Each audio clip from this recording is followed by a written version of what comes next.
Takže nacházíme se v sektoru Horka, číslo 5 u týmu Zemník Borovka LK Bytes. Čau chlapi.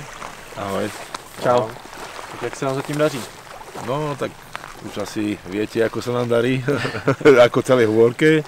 Mali sme to šťastie si vylosovať v Horku, kde momentálne teda je to kľudné, ryby neberú. Skúšame všetko, ako aj ostatné týmy, samozrejme. No tak ale zatiaľ sa nedarí.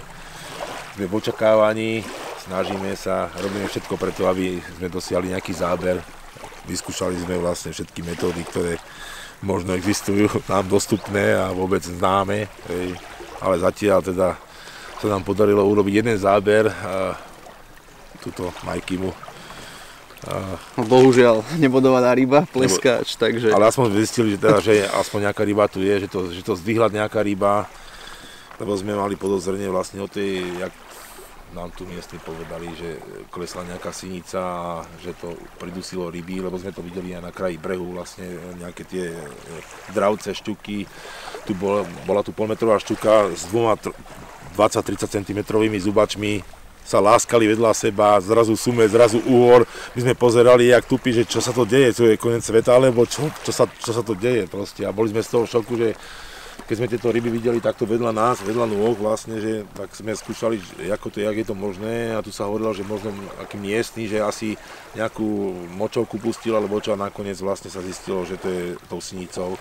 Tá sinica vlastne sa tu nahromaždila, klesla na dno a pridusilo trošku ryby a tým pádom asi možno to má vplyv aj na toho kapra, že vlastne sme tu bez ryby, celá Hôrka.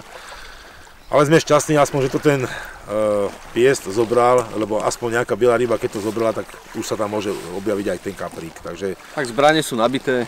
Jasný. A budeme čakať a dúfať. Bojuje sa až do soboty. No, krmení používame, je to známe od LK Bytes. Máme novinku, skúšame kukuričné bojle za pelety. Tým sme to rozkrmili na začiatku. Nie, nedávame. Množství sa nedá teraz povedať, lebo keď sme bez záberu, tak je to zbytočné sa o množství baviť. Vlastne, pokiaľ sa nejaký záber dosiahne, tak potom môžeme niečo zvyšovať, môžeme niečo urobiť, ale pokiaľ nie je záber, pokiaľ nie je nejaký kontakt s rybou, tak nejaké krmenia sú zbytočné proste. Hľadáme spôsob, hľadáme vlastne nejakú techniku, alebo proste kde, čo, kde by sa dala tá ryba uloviť, ale o množství, o technike, o spôsobe, vlastne o tom všetkom je ťažko hovoriť, keď je celá Hôrka bez záberu. Bádáme, skúšame. Jasný, tak ja vám však, aby ste teda nejakú rybu dolali. Ďakujeme, zdoláme, určite. Tak,